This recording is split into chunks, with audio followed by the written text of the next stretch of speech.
देव भगवान, अल्लाह, खुदा, ईश आदि नाम एक ही शक्ति के हैं। वो कैसा है, कहां है, कैसे मिलता है, किसने देखा है? ये प्रश्नवाचक चिन्ह पूर्ण रूप से हटाने के लिए अवश्य सुनिए जगत गुरु तत्वदर्शी संत रामपाल जी महाराज के अमृत वचन, सर्व पवित्र धर्मों के पवित्र शास्त्रों के आधार पर। क्योंकि सत साधक ये भक्त हैं, या लाखों योगी जी में एक महीने के अंदर आकर के हैं, और फिर वो एक कह के जमान में इतना लाभ बता रहे, तो ये तत्व ज्ञान और शास्त्र अनुकूल साधना, इसे आपका भी कल्याण और आपके पितरों का भी। अब जैसे आप जी ने अभी सुना कि वेद में इसको मूर्खा की साधना बताई है, तो बिल्कुल ठीक है। तो वेद क्या है? ये परमात्मा का विधान है, ये परमात्मा का आदेश है। और जो हमारे पुराणों में जो लिखा है वो पितरों का या ब्रह्मा जी का या किसी तरह से मंदालसा या कौन थी बता, इससे की बात ने साची मान ली, सब ने इसी तरह करने लगे। और या किसी अन्य ऋषि का दिया हुआ आदेश है, इसका पालन हमने नहीं करना।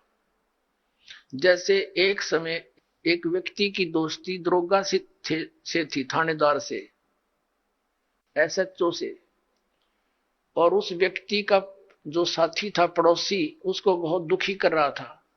उसने अपने मित्र दरोगा जी से कहा कि भाई दरोगा जी, ऐसे ऐसे मेरा पड़ोस में है, साथ वाला मकान में, बहुत परेशान करता है, सारा कुछ कह लिया, पंचायत भी कर ली, नहीं मान रहा, क्या करूं? अब दरोगा जी ने कहा उसका मार लट सिर में, माफ देख लूंगा। दरोगा जी के आदेश ने लेकर उसकी आज्ञा का पालन कर दिया। उसने ये सोचकर आप संभाल लेगा, उस अपने पड़ोसी के साथ झगड़ा ठान लिया, लट्ठम लट्ठा हो गया, उसका सिर में लठ लग गया, वो मर गया पड़ोसी। अब वो एसएचओ वहां का प्रभारी था, वो लाया, उसी को पकड़कर हवालात में दे दिया, सजाए मौत होगी उसकी। अब राजा का विधान था, किसी का लठ मारेगा और मर गया तो उसकी सजा होगी मौत, और वो विधान तोड़ दिया उस व्यक्ति ने। अपने मित्र एक अधिकारी की आज्ञा का पालन कर लिया, जिससे राजा का विधान टूट गया, वो दंडित हुआ।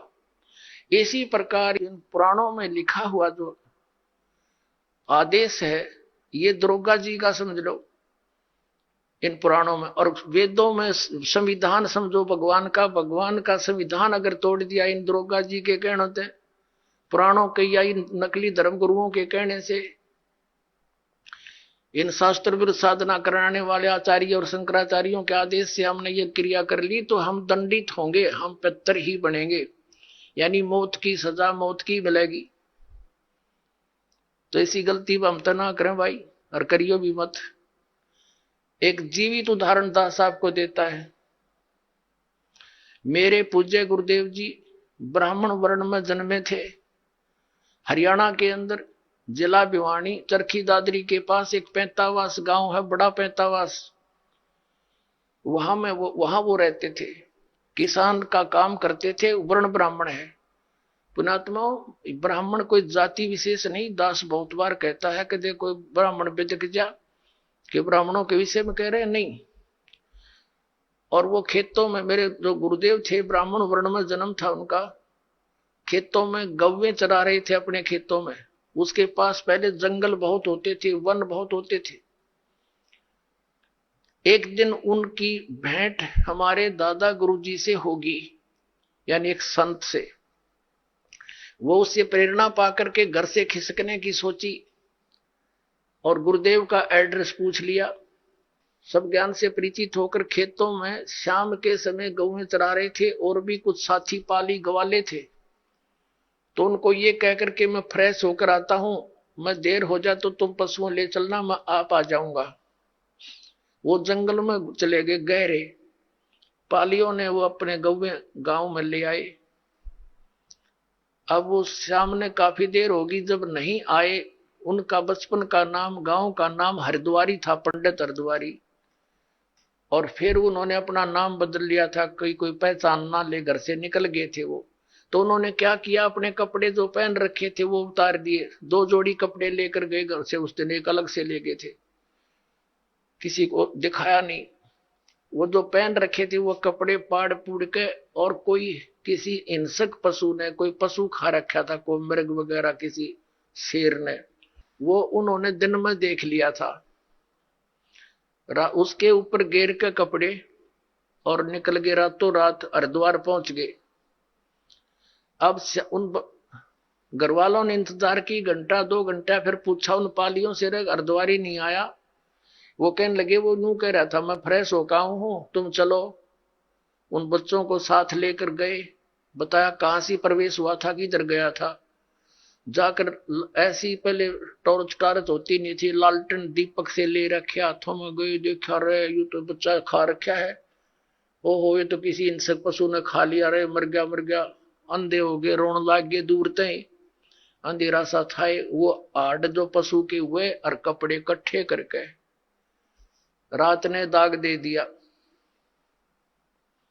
अग मर गया। फिर उसकी 13वीं शुरू हुई। पहले तो आए महीने का लठ गड्ढा करता है, वो आए महीना ब्राह्मण जी में करते। अब वो ब्राह्मण न्यारे हैं जो कर्म कांड करने वाले, तो वो सारा काम कर दिया, वर्षी भी बना बनू दी। और फिर हो गए श्राद्ध शुरू है कि यू थारा बे औलादा मर गया, निसंतान मरा हुआ है, और इसकी अच्छी सेवा करनी चाहिए, नहीं तो क्योंकि तुम इनका हक खा रही हो, जमीन थी इनके नाम। और वो बन रहे भक्त, संत बन गए, दुनिया का उद्धार करें। एक बार जब मेरे पूज्य गुरुदेव जी 105-6 वर्ष के हो गए, सतलोक जाने की तैयारी हुई। तलवंडी भाई, फिरोजपुर जिला पंजाब में उनका आश्रम, एक इसमें खन्ना के अंदर था, एक मोगा के अंदर था, एक नजफगढ़ आश्रम था। तो तलवंडी भाई वो ज्यादा रहते थे, तो वहां से दास को उसमें आदेश दे रखा था नाम देने का। बहुत से शिष्य भी उनकी प्रेजेंस में दास के हो गए थे। 2 बच्चों की सेवा लगा रखी थी, उनकी सेवा में छोड़ रखे थे। तो उनका संदेशा आया कि गुरुजी यहाँ पैंतावास आ चुके हैं। तो दास भी पहुंच गया 3-4 भक्तों को लेकर गाड़ी से। वहां देखा वो गुरुजी बैठे, प्रणाम हुआ। फिर उनकी एक भाभी जी थी, वो 92 वर्ष की हो रही थी, 92 ईयर ओल्ड थी। उससे बातचीत हुई। हमने उनसे पूछा कि माता जी, जब हमारे गुरुदेव यहां से चले गए तुमने क्या सोचा पीछे थे? वो कहने लगी, जी मैंने तो ये सुना था कि ये इनकी मृत्यु होगी। तेरा एक देवर था और वो ऐसे ऐसे जंगल में किसी पक्षी ने, पशु ने खा लिया था, हिंसक ने। और मैं आई जब तक इसके श्राद्ध निकला करते, और 70 श्राद्ध मैंने अपने हाथ निकाल रखे इसके। और जब भी कभी कोई ऊख चूक घर में हो जाती, पशुओं में कोई हानि होती, फसल में हानि होती, हम अपने गुरुजी ब्राह्मण के पास जाते थे, उससे जंतु पितरा पुत्रा पढ़वाते थे। वो क्या कहा करता कि तुम्हारा अर्धवारी निसंतान मरा हुआ है और वो तुमने सिद्ध है, तुमने हानि करता है, उसके 500 कपड़े बनवाओ, उसके श्राद्ध अच्छी तरह निकलवाओ और उसका फलाना कर दो। वो जो कुछ भी कहता वो सारा करते हम। और फिर भी न्यू कहता इनका ठीक से श्राद्ध नहीं, अगली बार मैं करूंगा अच्छी तरह। 70 तो श्राद्ध करवा दिया, यू बैठा न्यू का न्यू। अब मैं कहने लगा, माता जी देखो गीता जी में मना कर रखा है 9 में जाएंगे 25वें श्लोक में कि भूत पूजनीय भूत बनेंगे, पितर पूजनीय पितर बनेंगे, ये पूजा नहीं करनी चाहिए। अरे वो आपके सामने जीवित उदाहरण रहा, ये मूर्ख बना रहे थे आपको। और वो साधना को, वो कोई सच्ची बात थी इन लोगों की? ये तो ईब तो अब तो छोड़ देना इसको। ने बोली ना भाई, या तो पुरानी लाग है, नो के छूटे है, बाढ़ में पड़ो फिर भी ना छूटे, हद कर दी भाई। आंखों देख रही है, आपसे कह रही है कि मैंने इसके 70 श्राद्ध निकाल लिए, पिंड भी भरवा लिए, न बोलो पितर बन गया। हमायूं पितर नहीं हो सबका, ये तो उद्धार करने वाले महापुरुष बन गए, लाखों लोगों का उद्धार कर दिया। इस नृत्यों इनके श्राद्ध निकालो, इन मूर्खों को पालन लग रही।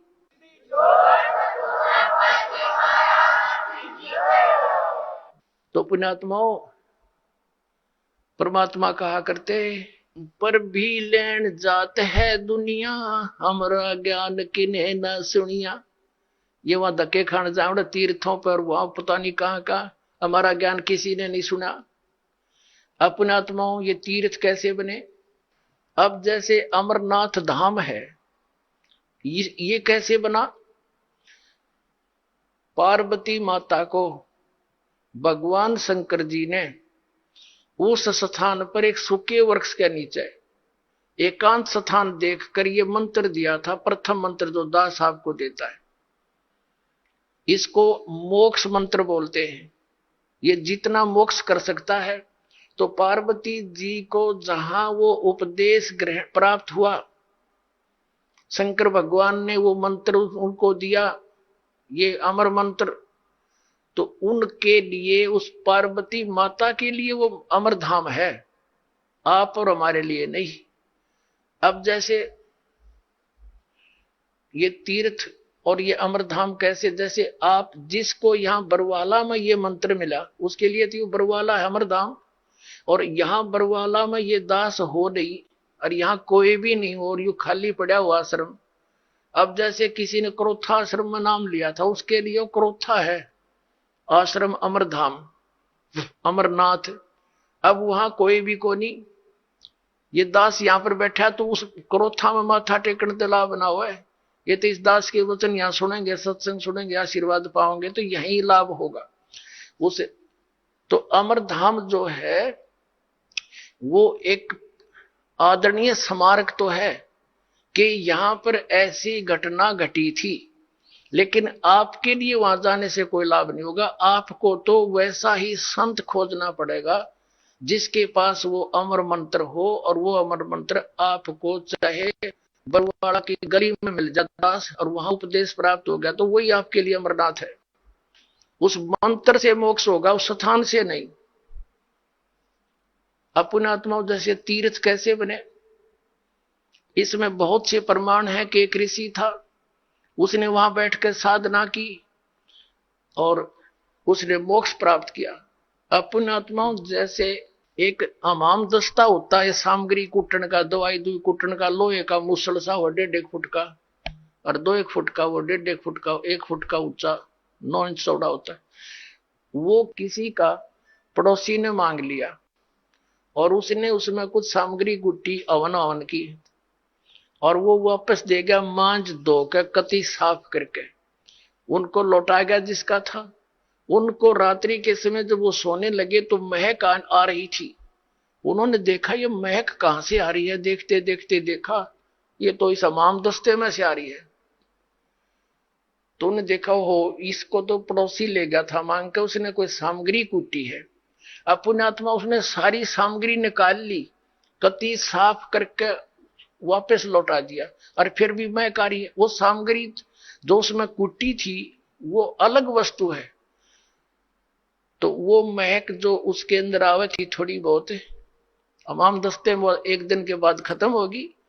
अब ये तीर्थ एक हमाम दस्ता समझो, और जैसे उस ऋषि ने उसमें सामग्री कूटी, यानी वो साधना वहां बैठकर की, वो सारी कमाई लेकर अपने उस धाम को चला गया जहां उसने उस साधना से जाना था। वो तीर्थ तो एक हमाम दस्ता है, उड़े 1-2 महीने 1-2 साल उसमें महक सी आवे, क्योंकि जहां संत ने साधना की होती है कुछ देर राहत मिलती है, लेकिन वो सामग्री वाला काम नहीं हो सकता। अब जैसे वो इतनी सामग्री कूटनी पड़ेगी उसमें महक अच्छी रोज लेने के लिए, यानी सत्य साधना आप कहीं बैठकर कर लो जैसे उस ऋषि ने की।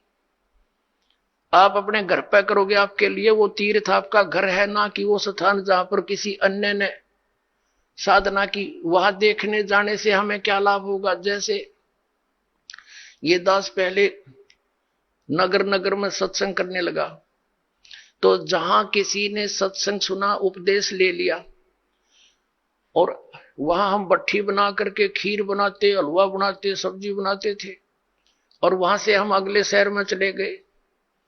और फिर कोई व्यक्ति ये बताने किसी को साथ लेकर जावे कि देखो यहां महाराज रामपाल का सत्संग हुआ था, यहां खीर बनी थी, यहां हलवा बना था, यहां बैठकर खावे थे। बुआ ना तो रामपाल वहां पर ना, वहां पर खीर ना हलवा, वो तो सूखी भट्टी दिखानी है। हलवा और रामपाल जहां मिलेगा उड़े माल मिलेगा भाई। इसी प्रकार समझ लो इन तीर्थों और व्रतों को। तो ये सतलोक आश्रम आपके लिए उन सब धामों और तीर्थों का काम करेगा। यहां आओ, अपना कल्याण करवाओ। बोलो सतगुरुदेव।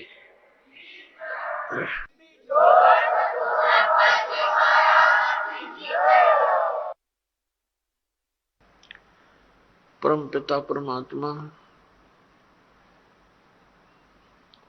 पूर्ण ब्रह्म परम अक्षर ब्रह्म कबीर परमेश्वर जी हैं।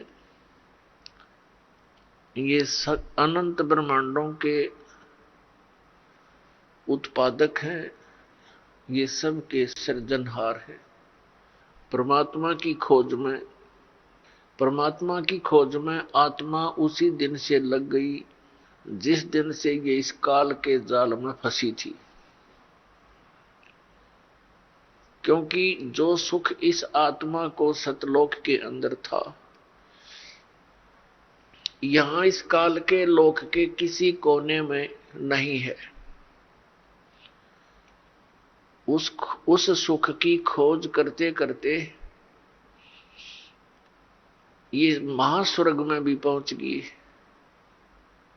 जिसको यहां का सबसे सुप्रीम यानी सबसे श्रेष्ठ सुख में सथल बताते हैं। वहां भी वो सुख नहीं है, वहां भी ऐसे ही आग लगी है जैसे इस पृथ्वी पर है। वहां पर भी वही प्राणी है जो यहां शुभ कर्म करके अच्छी भक्ति करके इस काल के सतर की, और वहां पहुंच गए। वहां उनको अच्छी पोस्ट मिल गई, देव शरीर प्राप्त हो गया, वहां का जो सुंदर शरीर है। और जो यहां राग द्वेष, ये काम क्रोध मोह लोभ अहंकार, ये सारे विद्यमान है, खचाखच भरे हम ऊपर के लोकों के में रहने वाले प्राणियों में। तो वहां भी ये ऐसे ही अपना टाइम पास करके फिर नरक में चले जाते हैं। नरक का समय पूरा करके फिर ये 84 लाख योनियों में भटकते रहते हैं। पुण्यात्माओं, परमात्मा पाने के जो साधन है वो भिन्न भिन्न नहीं है, एक ही मंत्र है, एक ही विधि है, यानी एक जैसे ही वो सब क्रियाएं हैं। और हम परमात्मा पाने के लिए कोशिश करते करते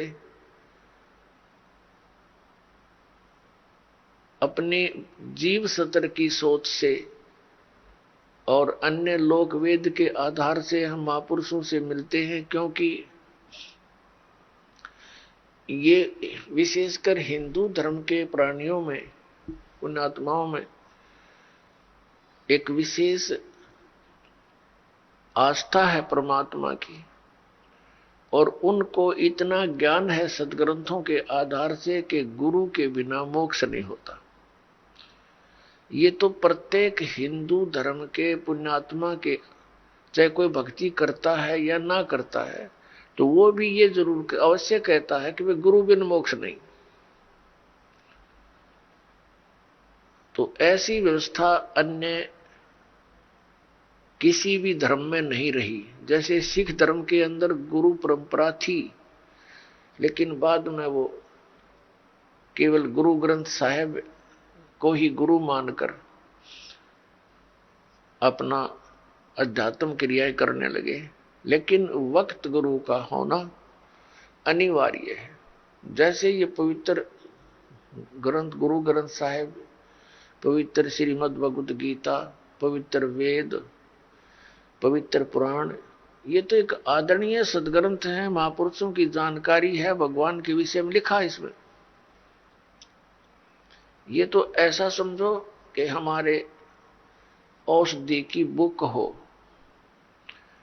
औषधि की पुस्तक है, और उसके जानकार की आवश्यकता है जो वैद्य हो, और वैद्य वही सफल होता है जो औषधि की पुस्तक में लिखी हुई सब जड़ियों को इकट्ठा करके मिला कर समझ के जड़ी बनाता है। इसलिए वक्त गुरु की आवश्यकता है। तो पुण्यात्मा, इस धारणा के अनुसार इस आवश्यकता की पूर्ति के लिए ये प्राणी गुरुओं के पास जाने लगे। अब श्रद्धालु को कोई ज्ञान नहीं होता, क्योंकि वो तो जिज्ञासु होता है। जैसा भी उसके गुरुजी साधना करने को कहते हैं वो समर्पित होता है, वैसे ही करता है। तो पुण्यात्मा, सभी भक्ति भी कर रहे हैं और बुराइयां ज्यों की तो बढ़ रही है। काम, क्रोध, लोभ, मोह, अहंकार, किसी के अंदर भी कमी नहीं बनी। इसका कारण क्या है कि पूर्ण संत ना मिलने से तो कभी भी ये शांति इस समाज में, इस लोक में नहीं हो सकती।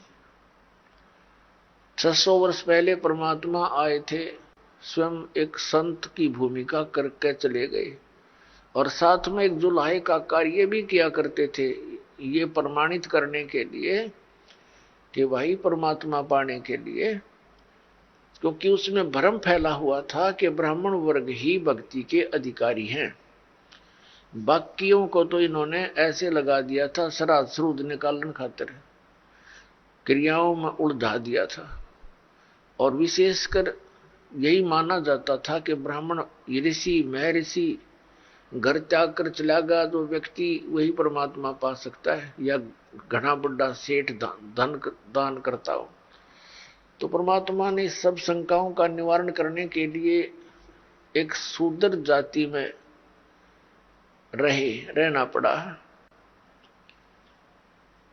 उसमें छुआछूत चरम सीमा पर थी, अत्यधिक छुआछूती। ब्राह्मण लोग शूद्रों को निकट भी नहीं आने देते थे, दूर से बात करते थे। और उस समय परमात्मा एक जुलाहा जाति के अंदर रहे। वैसे तो उनका जन्म नहीं हुआ था, सतलोक से आए थे, सहशरीर आए थे। एक नवजात शिशु का रूप धारण किया था कमल के फूल पर, बाहर एक तालाब सरोवर के अंदर। वहां से एक नीरू नीमा नाम के जुलाहा दंपति उठा ले गए थे, और वहां परमात्मा की परवरिश लीला होने से और फिर जुलाहे का कार्य करते हुए जनता को ज्ञान भी देते थे, भक्तों को यथार्थ ज्ञान समझाते थे, सूक्ष्म वेद का प्रचार करते थे। वो यही हमें ये प्रमाणित करने आए थे, एक उदाहरण देने आए थे कि परमात्मा पाने के लिए जाति और धर्म और कर्म, यानी जैसे कोई ज्यादा बड़ा सेठ यानी धन अधिक या कम, ये इसके लिए कोई मायने नहीं रखता। गुरु पूरा हो और शिष्य सूरा हो, सूरमा। सूरमा का अर्थ है कि इस भक्ति मार्ग पर जो प्राणी लगता है तो उसकी सब क्रियाएं अन्य संसारिक व्यक्तियों से भिन्न होती है, तो उसमें हमारा समाज बाधा करता है, और जो उन बाधाओं की परवाह ना करते हुए आगे बढ़ता है इस भक्ति मार्ग पर, वो सूरवीर होता है। कौन कौन थे सूरवीर? जो आप जी को बहुत, जिनका ज्ञान है, सुप्रसिद्ध है। धरु थे सूरवीर, प्रहलाद थे सूरवीर,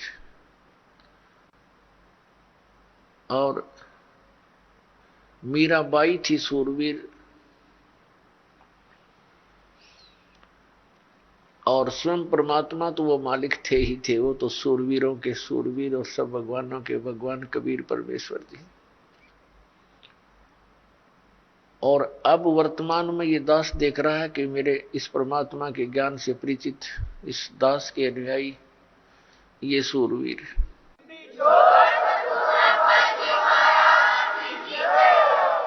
क्योंकि क्रोथा कांड के दौरान इस दास को इतना बदनाम कर दिया गया था झूठा, और इतना परेशान किया गया परमात्मा के बच्चों को, लेकिन ये सूरवीर थे, ना किसी से लड़े और ना डरे।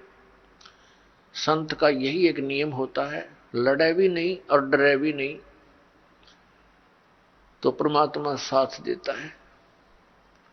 आज हम सफल हुए, पूरा विश्व के अंदर ये ज्ञान जाएगा, परमात्मा का साथ हमारे साथ रहा और रहेगा, क्योंकि ये काम उसी परमात्मा ने शुरू करवाया है। ना हमारा कोई खानदानी पेशा, ना दादे परदादे माता पिता ने कभी यो काम कराया, ना दास को ये मजदूरी दी, तो दास का उसी दिन से ये अटल इरादा बन गया था, सिर जाओ चाहे डट जाओ, परमात्मा के चरणों में ये शीश जावे तो सफल हो।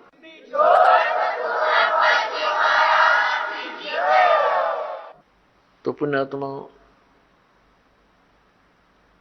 आप जी का सौभाग्य है कि काल के दूतों ने परमात्मा के इस अनमोल धन को पाताल में डाल रखा था, यानी ये समझ लो कूड़े के ढेर में घना नीचे दबा रखा था। अब दास पे कृपा हुई, रजा मालिक कबीर भगवान का साथ दास के साथ है, तो अब ये धन आपके रूबरू हो पाया है। इतने संघर्ष के बाद सन 1994 में दास को परमात्मा ने आदेश दिया था, गुरुदेव ने, दीक्षा उपदेश और सत्संग करने का, और आज सन 2012 हो गया, लगभग 18 वर्ष हो गए संघर्ष करते ने। -0 से भक्ति को ऊपर उभारा है परमात्मा कबीर जी की दया से। बिल्कुल नामो निशान नहीं था, ना भगवान का ना भक्ति का। परमात्मा के लिए तरफ सभी रहे थे। जैसे ये दास पहले हनुमान पुजारी था और मंगलवार का व्रत रखता था, सालासर एक मंदिर है हनुमान जी का, और उसमें इसी बूढ़ी सी मूर्ति रख रखी है। ये भगवान, अब हंसी आती है अपने कर्मों पे। काली सी मूर्ति में बना दी किसी ने, फिर देखा देखी जान लाएंगे, वहां धक्के खाया करते हम। बता, काल ने ऐसा जुल्म करवा रखा है। तत्व ज्ञान का तो नामो निशान मिटा दिया, और कोरी बकवास समाज में भरवा दी झूठे गुरुओं द्वारा। तो पुण्यात्माओं, या मेर हुई भगवान की। कहीं आप देखा करते 4 ईंटें लगा रखी, उसमें कुत्ते मुत्ते वहीं बैठे, और वहां हम माथा टेकने जाए, और तेरा गजब भैया। कोई वहां से सारा दिन रो कर मर जाए, कोई नो कहने वाला नहीं क्यों रो रहा है पत्थर के आगे। तो इसलिए वक्त गुरु की आवश्यकता होती है, और उसके ज्ञान के आधार से भक्ति साधना करने से कल्याण हो जाता है। अब ये कितनी बुराई बढ़ गई शराब मांस तंबाकू की, और इसको विकास मानते हैं हम कि बड़ी बड़ी कोठी हो, कार हो, और गुटी सुटी लावें, और फिर विवाह के अंदर एक अलग से ड्रामा रच दे। पुण्यात्माओं, ये भक्ति मार्ग में नहीं चलेगा। ठीक है, संसार भक्ति नहीं करता, वो कुछ करो, वो तो इस विद्यालय के वो विद्यार्थी ही नहीं है। ये विद्यार्थियों के लिए लागू है कि ना बीड़ी पीवे, ना तंबाकू प्रयोग करे किसी भी तरीके से, ना मांस खावे और ना शराब प्रयोग करे, और न ही ये ड्रामेबाजी करे, ना जन्मदिन मनाना, ना कोई ऐसे ब्याह के अंदर बकवाद करनी। सिंपल ब्याह करो बच्चों, अब भगत बनकर देखो कितना आनंद आवेगा। देखो लोग दिखावा ड्रामा कितना कर ले, इसका अंत नहीं।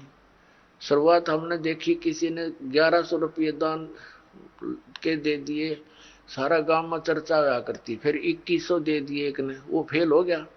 फिर एक ने 5100 दे दिए, वो फिर 21 वाला फेल हो गया। फिर एक ने 11,000 दे दिए अपनी लड़की के दान में, और एक मोटरसाइकिल दे दी, फिर कार दे दी।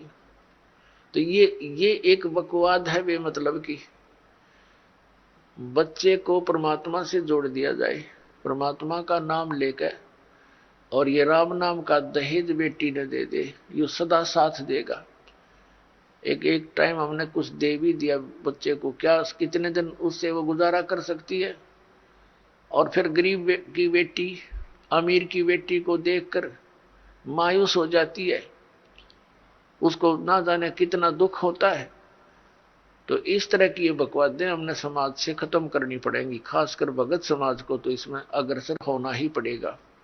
इस दास के संघर्ष में आपने सहयोग देना पड़ेगा। ये बिल्कुल गलत है, भक्ति बाधक है। जिसके 2-3 लड़की हो जाती, नींद आराम हो जाती है उस माता पिता की, और लड़की इसी कारण से हमारे लिए बोझ बन गई। एक गौ जैसी आत्मा होती है बेटी की। हमने खूब देखा है, बेटा और बेटी रोटी खा रही है, माता पिता कोई बोलता है बेटे को, एक वो काम कर, वैसे भी कहा ये काम करिए, बेटा तो कहेगा को नहीं करता, और बेटी रोटी खा रही होगी ना, खाना छोड़कर उठ कर चल पड़ेगी, उस काम को करके आओगी। अब ये हमें बोझ क्यों बनाई? अपने ड्रामाबाजी से, अपनी बकवादों से, दहेज के कारण। तो इस प्रकार हमने इस हर तरह की जो बुराई हमारे समाज में घर कर गई, इसको भी आपने बहुत गहराई से सोच कर, एक मर्यादा मार के उद्देश्य से नहीं कि मैंने कह दिया आपने शुरू कर दिया, नहीं। ये नियम ना समझना, ये आवश्यकता समझना, इस भक्ति मार्ग में बाधक समझना, इन नियमों को तोड़ देना। तो इस प्रकार से हम भक्ति हमारी अधिक होएगी। फिर अपने आत्मा हमने परमात्मा पाने के लिए जो भी कुछ आदेश होता है गुरु जी का, वो करना ही चाहिए, क्योंकि गुरुदेव को मालूम होता है, वो मास्टर होता है इस मार्ग का। और विद्यार्थी, और जैसे डॉक्टर के पास जाता मरीज, तो सही डॉक्टर होगा तो वो कांटे की बात करा करे और सही दवाई देगा। उसमें जो भी मर्यादा यानी परहेज बताए जा, तो उस रोगी को आजीवन करने पड़ते हैं, तभी वो सफल होता है, रोग नाश होता है। तो हमारे जन्म मृत्यु का दीर्घ रोग लगा हुआ है, इसका नाश इस दास के बताए मार्ग से होगा। दास वही मार्ग बता रहा है जो परमात्मा ने स्वयं आकर के बताया था। ये गॉड गिवन है, ये किसी की लोक वेद नहीं है, किसी आम व्यक्ति का बताया हुआ ज्ञान नहीं। और यही प्रमाण हमारे सदग्रंथों में है, जिन सदग्रंथों को हम सिरोधार्य मानते रहे।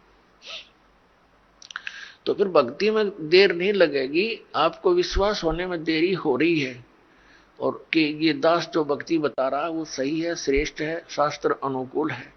ये प्रमाण करने के लिए कि ये भक्ति सही है, और परमेश्वर परम पूज्य कबीर जी हैं जो जुल्हा रूप में, धानक रूप में बनारस में आए थे, ये प्रमाणित करने के लिए ये ढेर सारे आपको प्रमाण दिखाने पड़ते हैं। और कुछ दिनों के बाद फिर ये आवश्यकता नहीं पड़ेगी इन प्रमाणों की, क्योंकि आप एक दूसरे को बताओगे कि ऐसा है, फिर ये एकदम सबको स्वीकार्य हो जाएगा। अभी तक तो किसी ने देखे नहीं, खोल कर वेद देखी ना, गीता पढ़ी थी, समझी नहीं गीता जी में क्या लिखा है, पुराणों में क्या लिखा है, हम पढ़ते थे लेकिन समझ नहीं सके। अब हम समझन जोगे हो गए, अरे खूब देखेंगे, कति दृढ़ होकर कहेंगे कि सचमुच कबीर इज गॉड, कबीर परमात्मा है, और यही भक्ति सही है, यही मंत्र श्रेष्ठ है, और सब बकवाद है। तो फिर आपसे सुनकर अन्य व्यक्ति भी इस बात पर विचार करेंगे, और कोई प्रमाणित कराना चाहेगा तो सदग्रंथ हमारे पास है, आप खुद भी उनका विश्वास दृढ़ करोगे।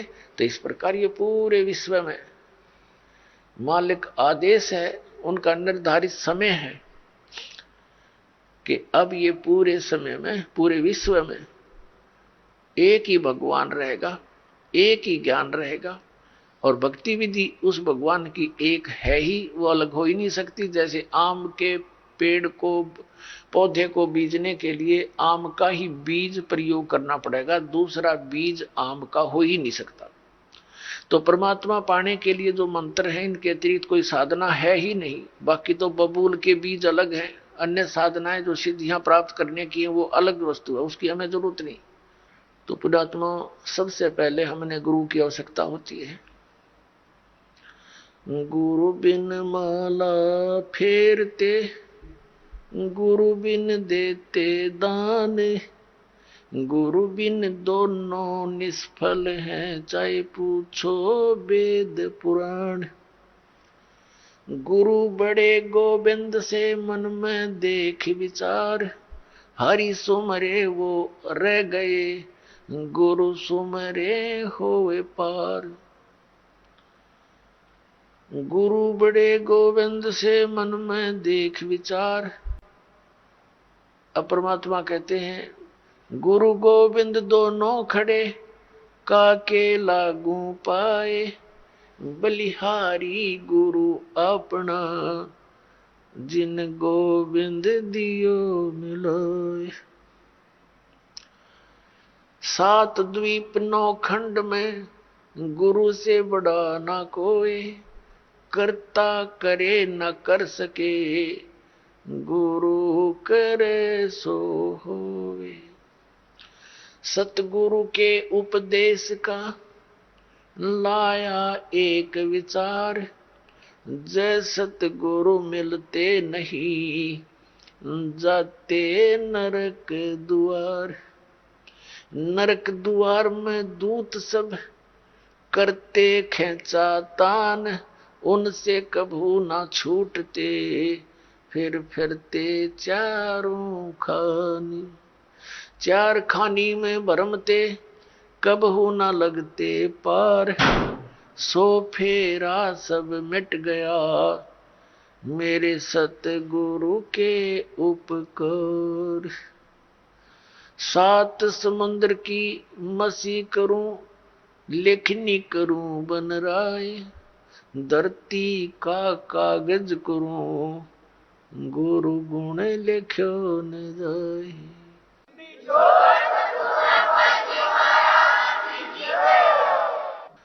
गुरु गोविंद कर जानियो, रहियो शब्द समाए, मिले जब दंडवत बंदगी, नहीं पल पल ध्यान लगावे।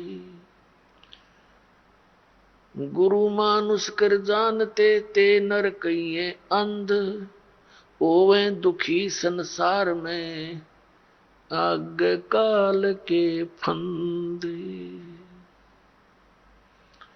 गुरु को मानुष जो गिने, और कर चरणामृत को पान, ते नर नरक में जाएंगे, युग युग होवे समान।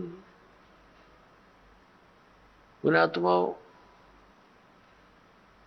परमात्मा ने गुरु जी के ऊपर गुरु की महिमा का, गुरु के महत्व को कितनी गहरे शब्दों में समझाने की चेष्टा की है। अपनात्माओं, परमात्मा कहते हैं, कबीर हरि जय रूठ जा, गुरु की शरण में जावे। कहें कबीर गुरु रूठ गए, तो हर ना करे सहाय। अब क्या बताते हैं कि सतगुरु के उपदेश का लाया एक विचार, जय सतगुरु मिलते नहीं, हम जाते नरक द्वार। पुण्यात्माओं, आपने महावीर जैन जी का इतिहास बहुत बार देखा है, दास ने दिखाया है। वो पुण्यात्मा भक्ति के लिए घर भी त्याग दिया, अपने दादाजी से उपदेश लिया, ऋषभदेव जी से, वो मारीची जी ने, और वही आत्मा आगे चल के महावीर जैन हुआ। महावीर जैन के रूप में जन्मने से पहले उस आत्मा ने 80 लाख बार तो देव पद प्राप्त किया, देवता बना, और बाकी 60 करोड़ बार गधे की योनि, 30 करोड़ बार कुत्ता, 20 करोड़ बार बिल्ली, 10 पता नहीं कितनी बार हाथी, नपुंसक, शिकारी रहा। तो जब तक सतगुरु नहीं मिलते ये प्राणी साधना करता करता भी दुखी रहता है। तो इसलिए परमात्मा बताते हैं सतगुरु के उपदेश का। पृथ्वी पर सतगुरु एक ही होता है एक समय में, अनेक नहीं होते। जैसे परमात्मा स्वयं आए थे कबीर जी, वो अकेले ही, पर वो तो परमात्मा भी थे और सतगुरु भी थे, वो तो सर्वे सवा थे। और उस समय 64 लाख शिष्य थे मालिक के। पुणात्मा विचार करने की बातें हैं, क्योंकि हम लाल की महिमा से परिचित नहीं थे। लाल की को सुनते अवश्य थे कि वो बहुमूल्य होता है, लेकिन पहचान नहीं थी। हम भगवान को सर्व सुखदाई, सब संकटों से निवारण करने वाला मानते हैं, इसलिए ही उसकी खोज में हम जगह जगह भटक रहे थे। लेकिन हमने उस लाल की हमें पहचान नहीं हुई। उन स्वार्थी लोगों ने कौड़ी को हमें लाल बताकर हमारे को दे दिया। हम उन कौड़ियों को लाल समझकर गठड़ी बांधे फिरे थे। अब दास को पता चला, परख हुई, लाल और लालड़ी को परख करने की बुद्धि दी भगवान ने, और वही दास ने आपके साथ कर दी। आपको भी लाल परखने योग्य ज्ञान दे दिया। तो पहले हम साधना ठीक ना करके कितने कष्ट उठाए, उस परमात्मा ने आकर ही हमें ये ज्ञान दिया, अपनी पहचान आप ही बताई। तो क्या बताते हैं कि भक्ति करते करते भी उस महापुरुष की कितनी दुर्गति हुई, क्योंकि उनको सतगुरु नहीं मिला। 600 वर्ष पहले परमात्मा स्वयं आए थे, 64 लाख शिष्य हुए उनके, और अकेले सतगुरु थे, अकेले नाम देते थे। और पुण्यात्मा उस समय ना कोई मीडिया था, ना कोई पुस्तक का लेखन करके कहीं भेजा जा सकता था। आदरणीय धर्मदास साहिब जी ने कबीर साहब की वाणी लिपिबद्ध करके रख ली थी, लेकिन उसको बार बार इतनी को हाथ से लिखने में तो 10 साल फिर लग जाए उसको। तो ऐसे जैसे आजकल परमात्मा ने दया बख्शी है, अक्षर ज्ञान दिया, पेपर दे दिया, इस पर पुस्तक परमात्मा की महिमा लिखकर हमने आपको भेज दी, पुस्तकें बना बनाकर। फिर ये इलेक्ट्रॉनिक सिस्टम परमात्मा ने दिया, सीडी का ये बना के दे दी, चिप चल पड़ी परमात्मा की दी हुई है। ये गॉड गिवन इंस्ट्रूमेंट है, ये मनुष्य के स्तर के बनाए हुए नहीं है, ये भूल जाना आप। ये मनुष्य 4 युगों में यही था, एक रेडू के अंदर और 6 खच्चर जोड़ कर रथ बना के घसीटे आंडा करते, अरीवीसी कार बना ली, हवाई जहाज बना दी, और ये इंटरनेट बनवा दिए। ये परमात्मा के दिए हुए हैं, और इस काल ने इनका दुरुपयोग शुरू करवा दिया। इसमें फिल्म देखे, नाचे कूदे, समाज दूना बिगड़ गया। लेकिन अब शुद्ध रहेगा। यहाँ पर कोई भी पदार्थ है, उसके गुण अवगुण दोनों चले, लेकिन हम अवगुणों को त्याग कर गुणों को ग्रहण करेंगे, हमें ज्ञान हो जाएगा। तो कहने का भाव यह कि 64 लाख शेष होना उस समय एक धानक के, जुल्हाए के, ये कोई बड़कों का खेल नहीं है, जिसको हम एक शूद्र कहते थे। एक कवि तक करके कवि कह के सीमित कर दिया था, फाइनल क्लोज कर दी थी उनकी फाइल को। अब वह फाइल फिर खुली उस भगवान की। वो परमात्मा है, हमारे पिता हैं।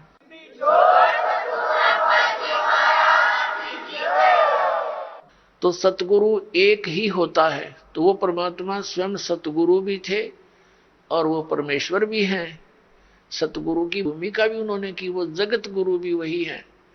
और फिर उनका कृपा पात्र, उन्हीं के ज्ञान से युक्त, उनके आदेश अनुसार फिर सतगुरु वही भेजते हैं। तो उस परमात्मा ने स्वयं कहा कि गरीबदास जी वाले पंथ में 12वें पंथ में आगे चल के मैं स्वयं आऊंगा और धर्मदास इस सारे अज्ञान को हटाऊंगा। अब परमात्मा ने हो सकता है दास को किस इस योग्य देखा होगा, तो अपने कुत्ते को छोड़ दिया भौंकने के लिए, अपने बच्चों को धनियों को जगाने के लिए। तो ये परमात्मा का किया हुआ काम है, आम जनसाधारण का ना समझना बच्चों, और इसका लाभ उठाओ। आप भी उठाओ, औरों को भी जगाओ जो गहरी नींद में सोए पड़े हैं और काल के दूतां के फंसे पड़े हैं, प्यार के साथ। क्योंकि काल ने कहा था कि ऐसे उल्टे रंग में रंग दूंगा, जब तुम्हारा मोक्ष समय आवेगा कलयुग में, उससे पहले सब नकली पंथ चला दूंगा तेरे नाम से, कबीर नाम से और सतलोक सचखंड के नाम से, और उनमें इतना अज्ञान ठोक दूंगा। तेरा संदेश वाहक जब आएगा तब तक तो वो वकील बन जाएंगे उस अज्ञान के और कतई नहीं मानेंगे। परमात्मा ने कहा था कि हमें मनाना आता है, उस समय शिक्षित करूंगा। परमात्मा ने कहा था, उसने सोचा बता दिया था धर्मदास को कि अभी तू चुप रहना, इसको जिक्र ना करना। सबको शिक्षित किया दाता ने, ये इंटरनेट प्रोजेक्टर बनवा दिए, दूर बैठे आप देख सकते हो क्या बोला जा रहा है, क्या लिखा है सदग्रंथों में, सामूहिक तौर पर सीडी के माध्यम से, टीवी के माध्यम से। तो ये परमात्मा का किया हुआ कार्य है। और पहले परमात्मा स्वयं एक दिन में हजार हजार जगह प्रकट हो जाते थे, क्यों तो भगवान है, वो तो जो चाहे सो कर सकते हैं। तो इस प्रकार परमात्मा ने हमें जगाया, सत ज्ञान दिया, वही दिया हुआ ज्ञान आज दास आपके समक्ष रख रहा। तो प्रसंग चल रहा है कि सतगुरु के उपदेश का लाया एक विचार, जय सतगुरु मिलते नहीं हम जाते नरक द्वार। पुण्यात्माओं, इन वचनों को गणी गहराई से सुना करो, इनको हृदय में जाने दो कानों के माध्यम से। जब तक बच्चा दवाई को अंदर नहीं जाने देगा वो काम के करेगी, होठों पर ही डाल दे, बार थूक देता है, सुनता नहीं है। तो इनको बहुत गहराई से सत्संग के समय तो आप एकाग्रचित हो जाया करो और परमात्मा के इन वचनों पर गहराई से सोचा करो। अब क्या बताया भगवान ने कि जय सतगुरु मिलते नहीं जाते नरक द्वार। सतगुरु के उपदेश का लाया एक विचार, और जय सतगुरु मिलते नहीं हम जाते नरक द्वार। नरक द्वार में दूत सब फिर करते खेचा तान, उनसे कबू ना छूटते फिर फिरते चारों खान। आइए अब हम उन श्रद्धालुओं के अनुभव जानते हैं जो जगत गुरु तत्वदर्शी संत रामपाल जी महाराज जी से दीक्षा प्राप्त कर चुके हैं तथा उनके द्वारा बताए गए भक्ति मार्ग पर चल रहे हैं। सर नमस्कार। नमस्कार सर। क्या नाम है आपका? राम अवतार गौतम। कहाँ से आए हैं आप? हम मक्खनपुर जिला फिरोजाबाद यूपी से आए। सर संत रामपाल जी महाराज जी से नाम दीक्षा कब लिया आपने? सन 24 मई 2010 में संत रामपाल जी महाराज से दीक्षा ली थी। सर संत रामपाल जी महाराज से नाम दीक्षा लेने से पहले आप क्या भक्ति साधना करते थे? यही जो संसारिक लोग भक्ति करते हैं, 3 देवों की और उनके अवतारों की, देवी देवताओं पर आधारित थे, खूब भक्ति करते थे, लेकिन लाभ कुछ नहीं हो रहा था। सर जैसे कि लोग भक्ति करते हैं, वो जैसे कोई भक्ति करता है, कोई अंधा होता है वो आंखें पाने के लिए भक्ति करता है, कोई निर्धन होता है वो धन पाने के लिए भक्ति करता है, रोगी व्यक्ति को एक अच्छी काया की जरूरत होती है। तो सर जैसे कि आप हैंडीकैप्ड है, आपने एक अपना पैर गंवा रखा है, सर ये कैसे? आपने अपना पैर संत रामपाल जी महाराज की शरण में आने के बाद गंवाया है या पहले गंवाया है? संत रामपाल जी महाराज के पास आने से पहले ही सन 2001 में हम इंटर कॉलेज में पढ़ाते थे, तो उस समय हमारा एक्सीडेंट हुआ और सीधी टांग कट गई। तब हम इन सारी देवी देवताओं की पूजा करते थे। फिर मैंने सोचा कि कोई भगवान है जरूर, लेकिन हम उसको जानते नहीं है, पूजा इतनी करते फिर भी हमारे ऊपर दुख आ रहे हैं। संत रामपाल जी महाराज की शरण में कैसे आए, आपको कैसे पता चला?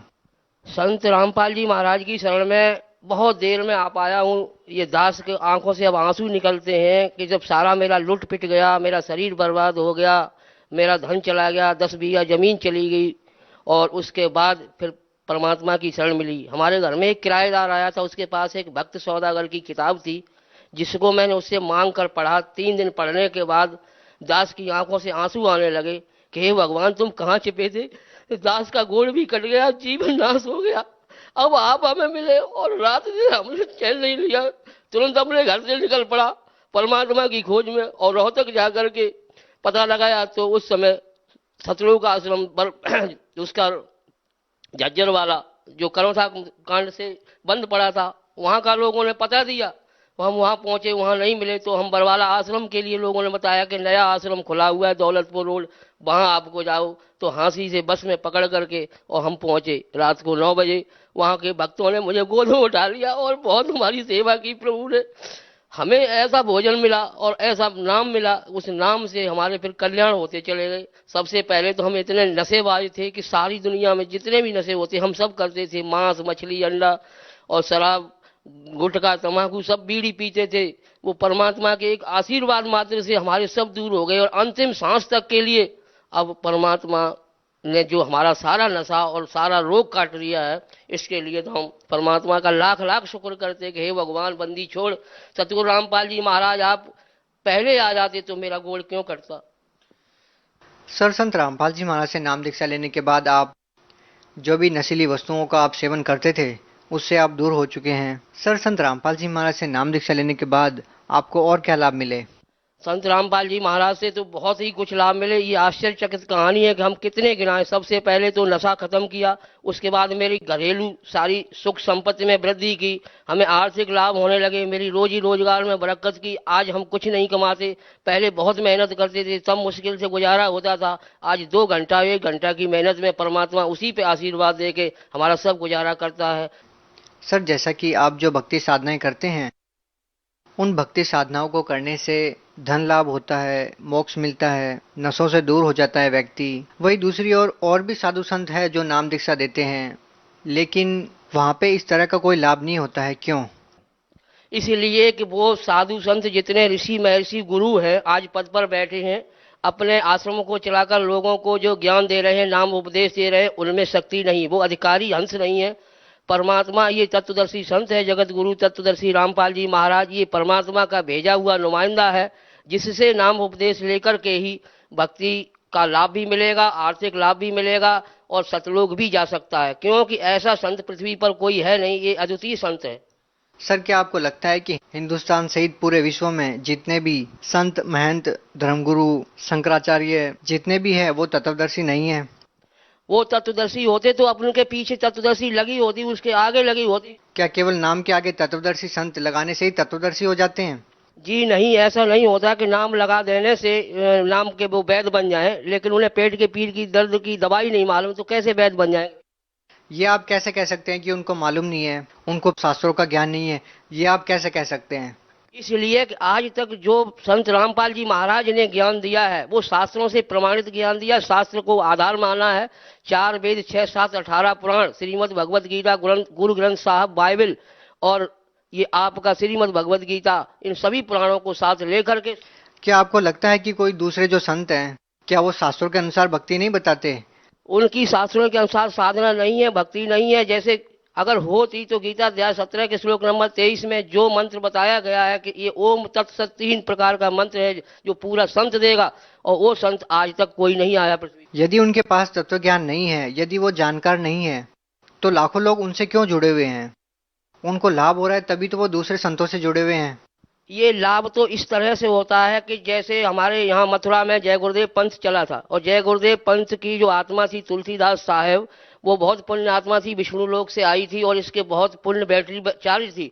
सन 1971 में इसने परमात्मा बंदी छोड़ सतगुरु रामपाल जी के बारे में एक भविष्यवाणी की थी कि वह संत जो देश का उद्धार करेगा, देश का कल्याण करेगा, और जो पृथ्वी पर जिसका झंडा रहेगा, जिसका ज्ञान रहेगा, और वो परमात्मा होगा। उसने अवतार ले लिया है। तो उस समय हमारे बंदी छोड़ की उम्र 20 वर्ष की हुई थी, और फिर कहा था कि ये अभी ऊपर से आदेश नहीं हुआ है कि बताने का, उसका हम गांव नाम नहीं बताएंगे, नाम नहीं बताएंगे, और समय आने पर ये सब भेद खुल जाएगा। और जब उनकी बैटरी डिस्चार्ज हो गई तो फिर 2012 तक कुछ भी अपने संतों को, अपने ऋषियों को, अपने शिष्यों को नहीं बताया, और उसका बाहर खुद जय गुरुदेव लेके चले गए।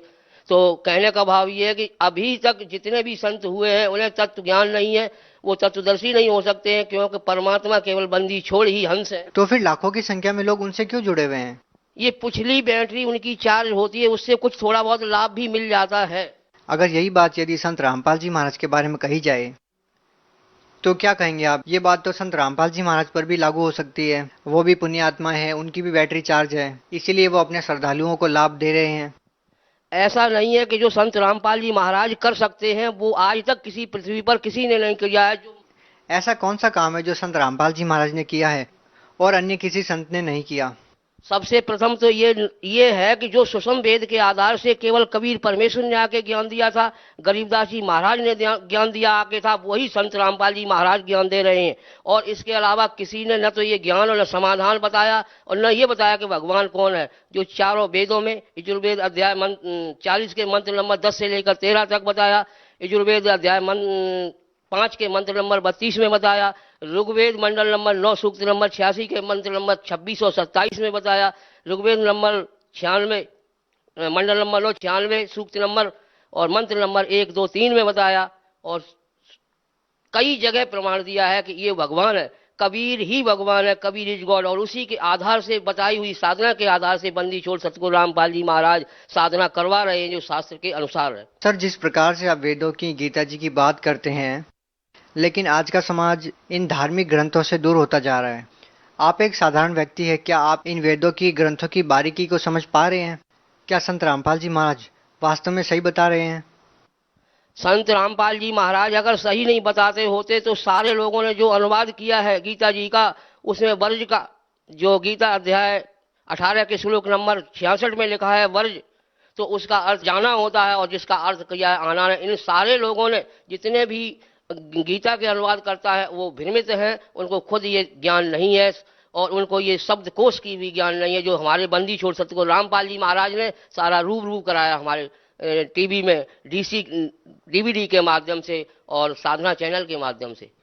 सर, आपके पास पैर नहीं है एक, फिर भी आपका जो हौसला है, आपका जो भाव है, आपकी जो श्रद्धा है, वो चरम सीमा पे है। सर, आप उन लोगों को क्या कहना चाहेंगे जो आज मनुष्य शरीर में है और स्वस्थ शरीर है उनको यदि दोनों पैर है, बिल्कुल स्वस्थ हैं वो, उन लोगों का सबसे मेन कार्य क्या होना चाहिए आपके हिसाब से? अगर आप उनकी जगह होते तो क्या करते? हम परमात्मा के उसी आदेश का पालन करते हुए कहते हैं कि हे भाई, देश के लोगों, देश के नागरिकों, संसार के लोगों, सभी हमारे भाई बहन हैं, परमात्मा के बच्चे हो। आज आपको मनुष्य शरीर प्राप्त है और कल ये काल अपने संविधान के अनुसार 84 लाख योनियों में भेज देगा। उस समय कुत्ता गधा सुअर बनाएगा। इसके लिए आपको भक्ति का करने का ये मनुष्य जीवन मिला है और आप अगर भक्ति नहीं करोगे तो फिर कौन से युग में, कौन से समय करोगे? तो परमात्मा कहते हैं कि नर सुन रे मूल गमारा, ये राम भजन तत्सारा, राम भजन बिन बैल बनेगा, सूकर स्वान शरीरम, खर कौआ की देह धरेगा, मिले न तक शीरम। सर, बहुत बहुत धन्यवाद। भाई, धन्यवाद तो आपका हमें देना चाहिए कि आपने हमें ऐसा मौका दिया बंदी छोड़ की महिमा गाने के लिए। और भक्ति समाज को, सबको यही हम प्रार्थना करेंगे कि भाई जितना देर करोगे उतना ही आप पछताओगे। ये परमात्मा आया हुआ है बंदी छोड़, और इसकी शरण पकड़ लो और अपना कल्याण करवा लो। बोलो सतगुरुदेव की जय।